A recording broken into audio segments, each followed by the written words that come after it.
Ata Marie, good morning.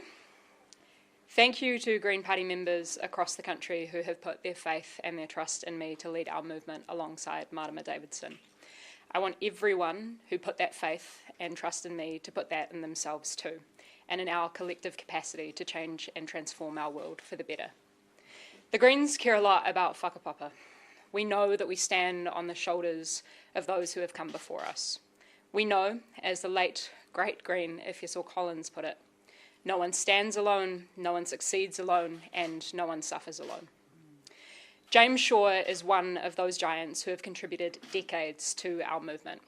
His enduring legacy of the Zero Carbon Act and establishing the Independent Climate Change Commission will hold this and all future governments to account on the scientific non-negotiables of a livable planet.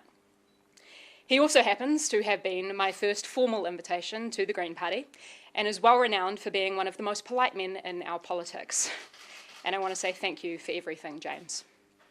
We can take world-leading climate action that also improves people's lives. We can provide a guaranteed minimum income for all. We can protect our oceans. We can have functional public transport. We can invest properly in our public services, in housing, education, and healthcare, if we have the political courage to implement the tax system to do so. And the Greens have that political courage.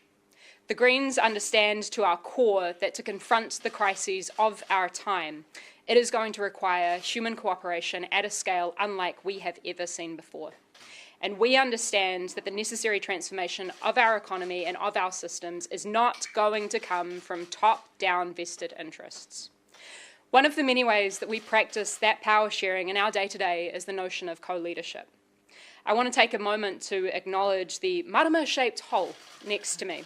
She is sick with COVID-19. I have admired the Honourable Marama Davidson since the moment that I met her. And I have been inspired by her strength, the clarity of her conviction, and her embodiment of our green values every single day that I have had the privilege of working along with her.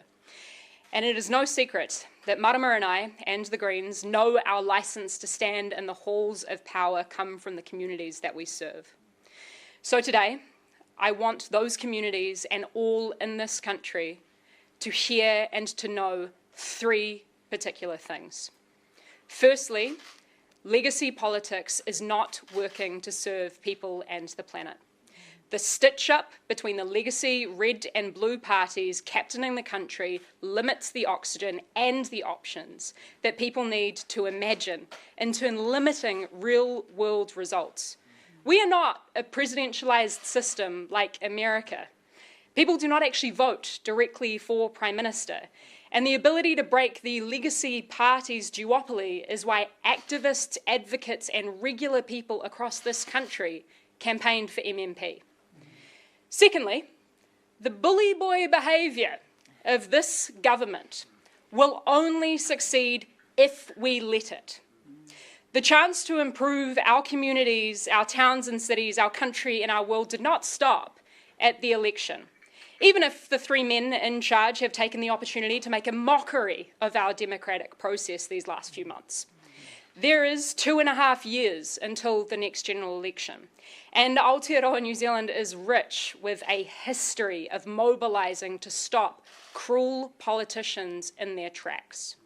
The lobbyists' to-do list will only be partially complete, and some tend to feel a lot more entitled to game the system than others.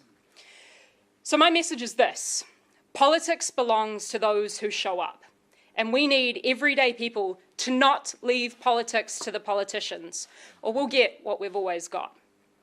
Thirdly, those in power need you. They need your support, or at least your acquiescence, your disenchantment, your disenfranchisement, your switching off to stay in power. They need you more than you need them. And it is our job in the Green Party to show you the alternative.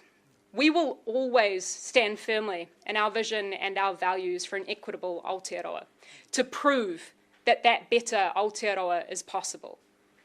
One of my favourite things about the Green Party, among many, is our charter.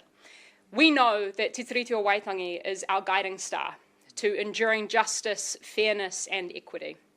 We know that our environment is not an endless resource to be extracted from. We know that there is more than enough to go around, which does not require pillaging and destroying our shared planet.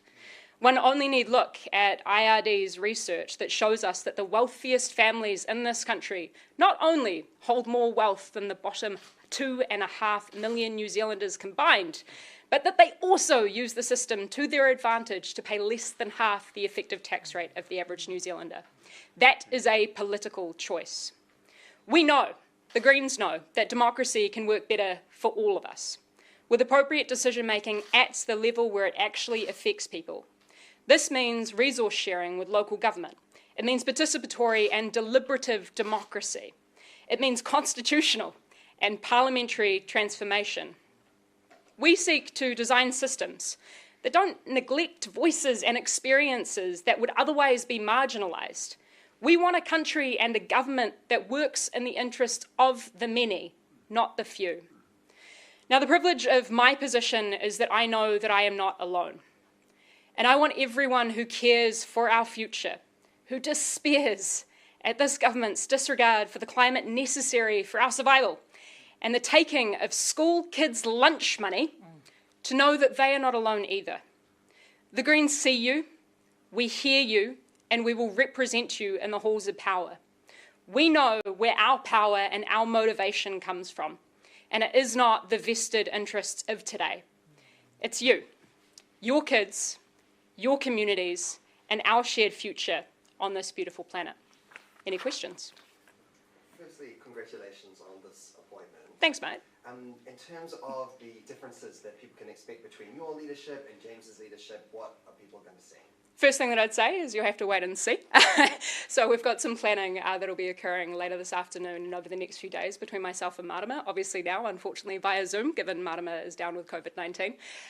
But look, it's no secret that particularly myself and Marama both take our lead from communities. You'll see us just as comfortably in the halls of power, challenging this government as you will on the streets, marching with the people. So we seek to create those positive feedback loops where people see themselves not only represented in us alongside them marching in the streets, but also in the House of Representatives. I know that James Shaw developed a kind of reputation of being able to talk across the aisle and bring, I guess, multi-party consensus on things that people wouldn't expect them to do. Is that a legacy that you're looking to continue and move forward? Yeah, and it's something which you'll see reflected in my last 6 years in Parliament as well. So, for example, I helped to co-found the cross-party group on mental health and addiction wellbeing, which to this day I chair. I also have worked across the aisle on the likes of the End of Life Choice Bill and also with my Election Access Fund Bill, now ACT. So this is absolutely something that's baked into my DNA. And I think actually it's a really important point to hammer home for folks at home who may be listening, to make the point that green values are those of reaching across the aisle to make that enduring and long-term change. And I think that green values are, can and do resonate with the majority of New Zealanders. And in terms of the current political landscape, I was wondering if you could speak to why you think a green voice is important now or more so perhaps. Yeah.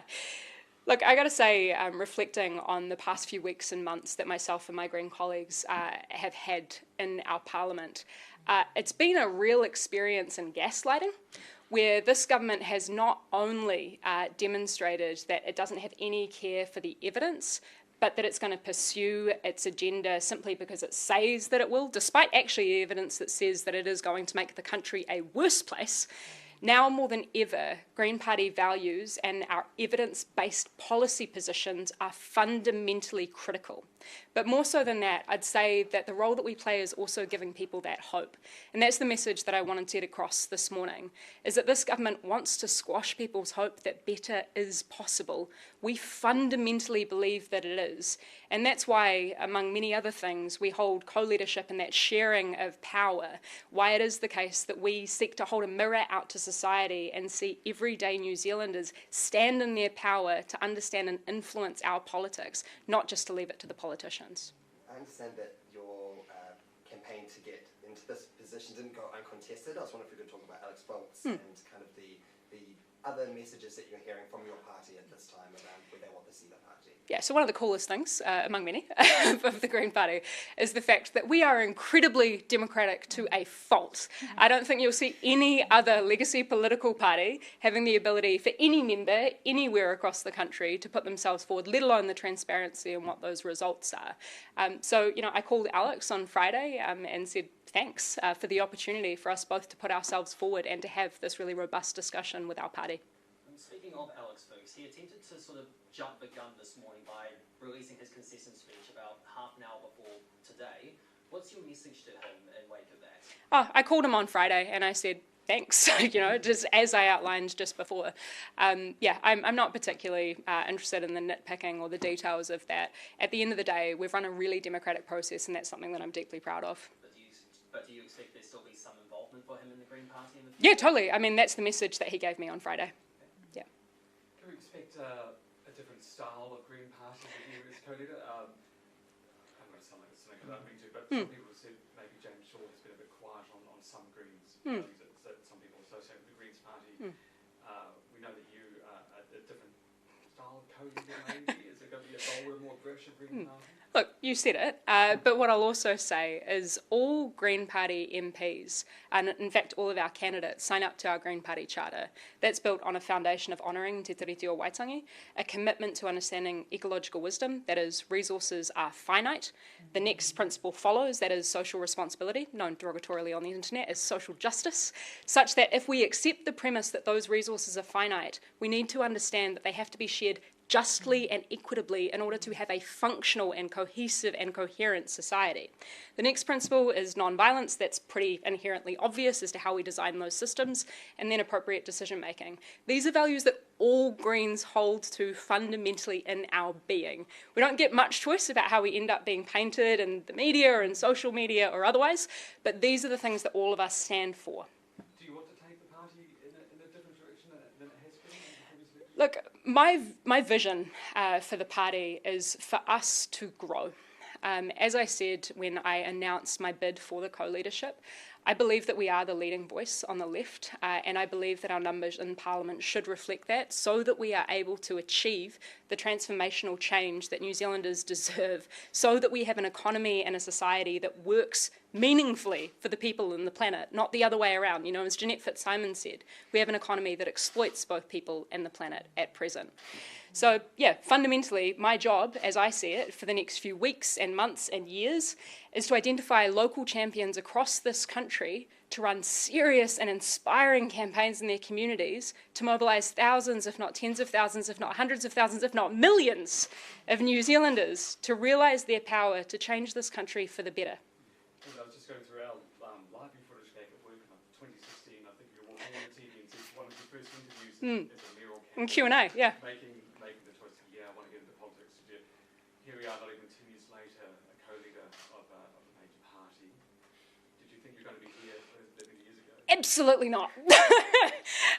As I said, when I announced the co-leadership bid, the reason that I've done this is because a lot of people that I admire and respect asked me to step up, and reflecting on the challenges that we face, the existential challenges that we face with the climate crises and the greatest rates of wealth inequality that we've seen on record in this country, my message and my ask to New Zealanders is to step up as well.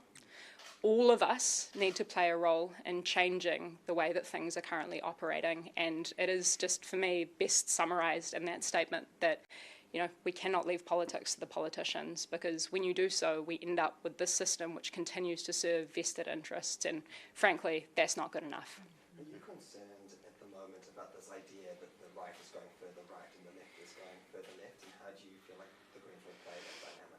I think that values are values and evidence-based solutions are evidence-based solutions. The Greens have been incredibly consistent for 30-odd years now on the things that we are bringing to the table. So we'll continue to be fundamentally ardent about the fact that we have the solutions that can transform our economy and our society into one that works for people and the planet.